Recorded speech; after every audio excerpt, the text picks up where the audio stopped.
આપ સૌને આવકારું છું। ગુજરાતમાં થોડા સમયથી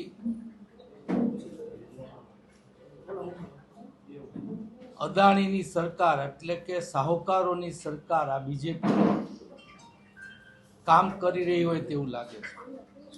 અનેક વિસ્તારોમાં ભાજપ એના ભ્રષ્ટાચાર માટે અનેક લોકોને ઘર વિહોણા કરવાનું કામ ચાલુ કર્યું છે। તેમાં અત્યારે રાજકોટના આજી નદી કાંઠાના વિસ્તારમાં વસતા 50% હિન્દુઓ અને 50% મુસ્લિમોની વસ્તી ધરાવતા વિસ્તારને કલેક્ટર દ્વારા નોટિસ દેવામાં આવી છે।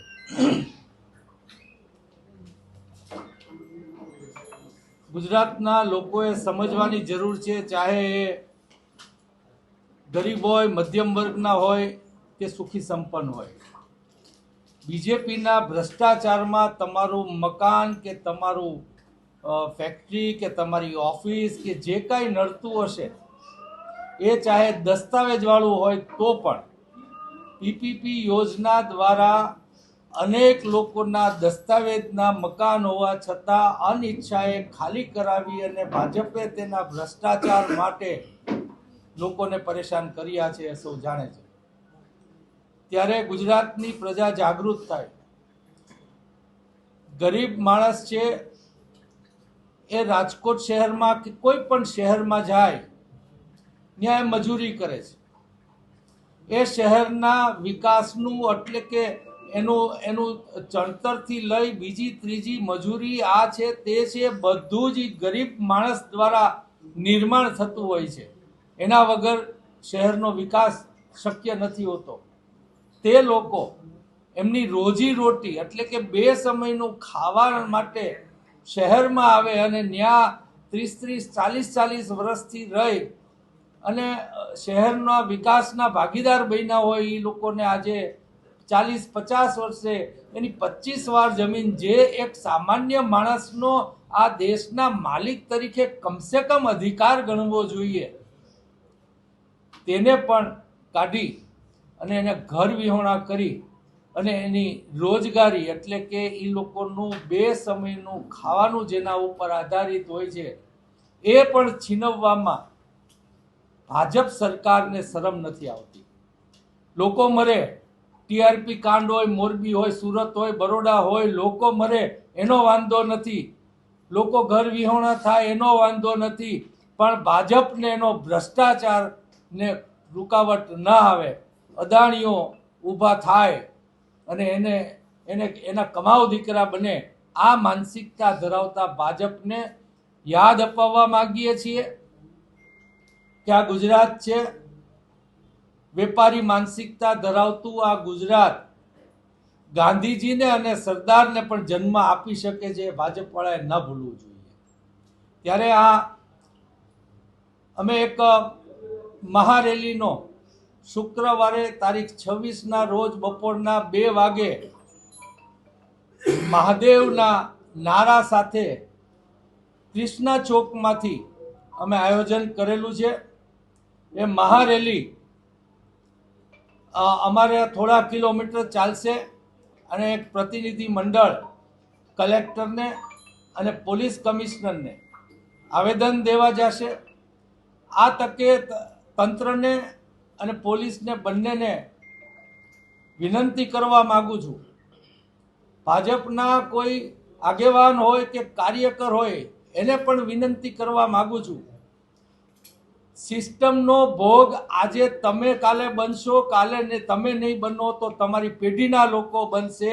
સિસ્ટમ જે ઊભી થઈ રહી છે અમુક લોકો માટેની જ, એમાં તમે બીજા લોકોમાં આવો છો। આ ભાજપને સમજો, આ ભાજપની નીતિ રીતિ કરનારાઓને સમજો એવી હું તંત્રને, પોલીસને અને ભાજપના આગેવાનોને હું વિનંતી કરવા માંગુ છું। પહેલા પૂછી લ્યો એટલે પછી મને જવાબ દેવા દેજો। આ શું પૂછ્યું કે હજી ફરી વાર કહી દો। તમને એ જ કહું છું, 1300 લોકોને નોટિસ છે। ત્યાં 1300 લોકો નહીં, લગભગ 20 બૂથ આવે છે। મારી દ્રષ્ટિએ ત્યાં 25,000 લોકોનું રહેણાંક છે અને એ 25,000 એટલે કે 5,000 મકાનો હશે લિસ્ટ કરવામાં પણ ક્યાંક મકાન દેવાનું આવે તો ઓછા દેવા પડે એ માટે ઓછા લોકોની નોંધણી થઈ હોવાની શક્યતા એમાં પૂરી છે. 25 વારની જગ્યા એ આમ ભારતીય વ્યક્તિ જે આ દેશનો માલિક છે એનો કમસે કમ અધિકાર માનવો જોઈએ, આવું અમે માનીએ છીએ. સુંદરીભાઈ, શું આપણે જ્યારે આવેદનપત્ર આપશું, શું સરકાર પાસે માંગ છે, તંત્ર પાસે શું માંગ છે? તંત્ર પાસે અમારી માંગ અમે આવતા દિવસોમાં એ કહેશે તો અમે મૂકશું કે આનો ઘણા બધા વિકલ્પો છે. એ લોકો ઘર વિહોણા ન થાય, વિકાસ પણ થાય, એવા ઘણા બધા વિકલ્પો હોય છે.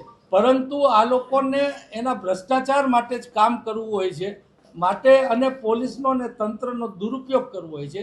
એ મોટી મુશ્કેલી છે. તમારી જે લડત રેલી કાઢ્યા પછી કઈ રીતે રહેશે? કેમ કે રેલી કાઢવાથી કદાચ તંત્ર માને ન માને તો આગામી શું કાર્યક્રમ રહેશે? અમે આ આંદોલન ગુજરાત વ્યાપી કરવાના છીએ અને મને વિશ્વાસ છે લોકો જ્યારે જાગે, ઇન્દ્રનીલ રાજગુરુ માગે કે કોંગ્રેસ માગે ન મળે બની શકે, પણ લોકો જ્યારે એનો અધિકાર માગે ત્યારે ગમે એવી ભલભલી સરકાર હોય, એ ચાહે ભલભલો કલેક્ટર હોય કે ભલભલો આગેવાન હોય કે એ ગમે એવી ખુરશી ઉપર બેઠો હોય, એને લોકોનો અવાજ સાંભળવો પડે અને આનો અવાજ સંભળાશે જ અને આખા ગુજરાતમાંથી અવાજ ઊભો થશે. જીતેન્દ્રભાઈ, કેટલાક લોકો કાયદાકીય લડત માટે પણ ગયા છે કોર્ટમાં. કોંગ્રેસને સમર્થન આપશે કાયદાકીય રૂપથી કોઈને મદદ? કારણ કે આ તમે કહો ખૂબ નાના માણસો છે. અમે એને સંપૂર્ણપણે ટેકો આપીએ છીએ અને કાલ સવારે કોઈ મધ્યમ વર્ગના પીપીપી યોજના ઉપર પણ આ લોકો કરશે. બસ સ્ટેન્ડ વેચ્યા, તમને અગત્યની જગ્યાઓ વેચી પીપીપી યોજનાના નામે, ભ્રષ્ટાચાર માટે કરે છે. આવું જ્યાં કંઈ થશે ને જ્યાં લોકો અમારી પાસે આવશે ત્યાં અમે ચોક્કસ એમની સાથે રહીશું. તમે જે મીટિંગ કરી હતી, તમે એમાં તમારો વિડીયો પણ વાયરલ થયેલો છે કે 30 ગાડી લઈને આવ્યા હતા, 300 ગાડી લઈને અમે જાશું. શું કાર્યક્રમ તમારો આક્રમક છે આગામી દિવસોની? નહીં, અમે એવું કહ્યું હતું કે 30 ગાડી લઈને નોટિસ દેવા આવ્યા હતા, 300 ગાડી લઈને આવે તો પણ અમારી રેલી નીકળશે. અને પોલીસ કમિશનરને પણ આ તકે હું કહેવા માંગુ છું કે તમારી એક બદલીની બીકે મહેરબાની કરીને અમારી યારે સંઘર્ષમાં ભાજપ વતી ઉતરવાનું ટાળજો. તમારે પોલીસ તંત્રે કહાગરા રહેવું પડે છે, અમે માનીએ છીએ, પરંતુ હવે નાના માણસની આતેડી કકડે એના ભોગ તમે ન બનો એવું હું આ તકે પોલીસને વિનંતી કરું. સુનિલભાઈ, કોર્પોરેશનની ચૂંટણીઓ આવનાર છે આગામી દિવસોમાં, એટલે આ રાજકીય મુદ્દો બનાવવામાં આવશે શું છે? એટલે અમે તો કઈ બનાવ્યો નથી, અમે કઈ નોટિસો આપી નથી, અમારા કહેવાથી તંત્ર નોટિસ નથી આપતું.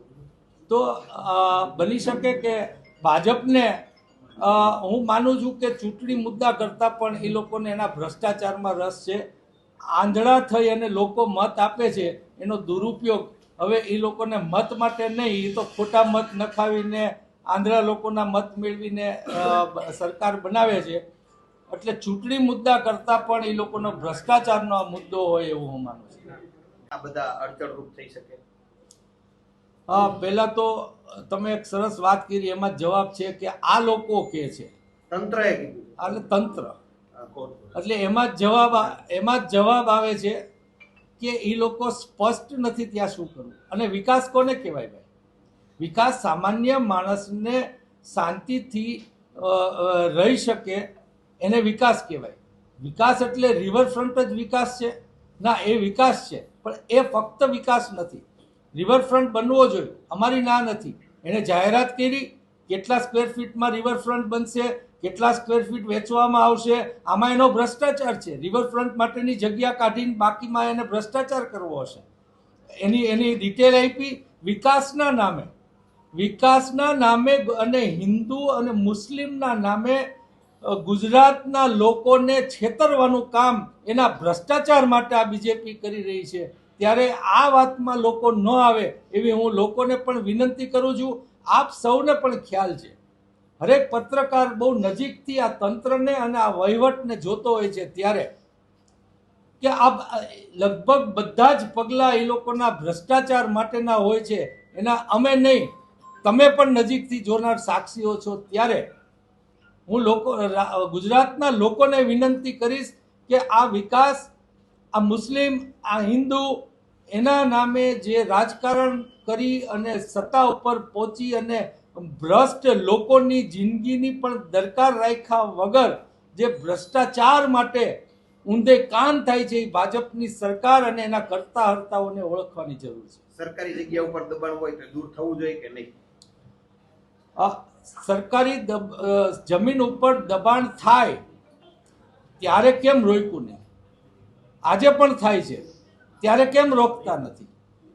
ક્યાંક ને ક્યાંક દબાણો થયા હોય ત્યારે એ દૂરના વિસ્તારમાં હોય છે, જમીન કિંમતી નથી હોતી. અને તમને કહી દઉં કે 25 વાર જેવી જમીન ઉપર કોઈનું દબાણ ન કહેવાય, એનો અધિકાર કહેવાય.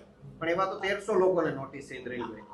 એ 25 વાર જગ્યા ઉપર કોઈનું મકાન, ખાલી 25 વારની જગ્યા નથી, એવા 1300 હવે તમારે જ પૂછ્યા કરવું છે કોઈ વખતે કે મારે હું આખો જવાબ આપી રહ્યો છું, મારો જવાબ પૂરો થવા હું દો. તમને પ્રશ્ન પૂછું છું ને આપો, ઇન્દ્રનીલભાઈ. તમારા પ્રશ્નનો જવાબ પૂરો થાય પછી મને આપો. તમે મને એમ કહો કે તમારા સિવાય કોઈ નહીં, તો હું પત્રકાર છું ને, એમને થોડો આવ્યો છું. બોલો તમે મને એવી રીતે વાત કરો. બોલો. તો મેં તમને ક્યાં પણ કહ્યું? મારો જવાબમાં વચ્ચે ના બોલો ને, એટલી જ મારી વાત છે. વચ્ચે હું એટલે જ ખાલી કીધું, મેં ક્યાં કઈ બીજું વચ્ચે ના બોલો એટલી જ મારી વાત છે. પૂછ્યું તમને નો પ્રશ્નો કહ્યું. તમારા- એવું ન હોય ને તમે કેવી રીતે પૂછવું, એવું થોડું ઇન્દ્રનીલભાઈ પૂછો.